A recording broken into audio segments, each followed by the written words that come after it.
கவனத்தை ஈர்ப்பதற்காக எந்த நிலைக்கும் கீழே இறங்கும் கீழ்த்தரமான மற்றும் கேவலமான மனிதர்களை மீண்டும் மீண்டும் பார்ப்பது அருவருப்பானது. உறுதியளிக்கிறேன், தேவையான மற்றும் கடுமையான நடவடிக்கை எடுக்கப்படும். இனிமேல் சொல்ல வேண்டிய மற்றும் செய்ய வேண்டிய அனைத்தும் எனது சட்டத்துறையிலிருந்து. வணக்கம். சமூக வலைத்தளங்களில் சில என் மீது அவதாரான ஒரு செய்தியை பரப்பி கொண்டிருக்கிறார்கள்.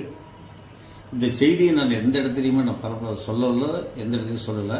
அந்த செய்தி சம்மந்தப்பட்ட நபர் ஒருவர் சொன்னதாக சொன்னார். அதனால் மீண்டும் அவருடைய பெயரை நான் சொல்ல விரும்பலை. அது அருவருப்பாக இருக்குது. இன்னொன்று, அந்த அம்மாவை பற்றி நான் எந்த இடத்துலையுமே விமர்சனத்துக்கு கொண்டு வரல. நான் எந்த இடத்துலையும் நான் செய்தியை நான் மற்ற இடத்துல பேசும்போது கூட இவங்க சம்மந்தமே இல்லை. எனக்கு அவருக்கும் காழ்ப்புணர்ச்சி இருந்ததை ஒழிய அரசியல் ரீதியாக நான் எந்த இடத்துலையும் ஒரு திரைப்பட நடிகையோ மற்ற யாரையுமே நான் சொல்லலை. இது தவறாக சித்தரித்து காட்டிகிட்டு இருக்காங்க. அது எப்படின்னு எனக்கு தெரியல.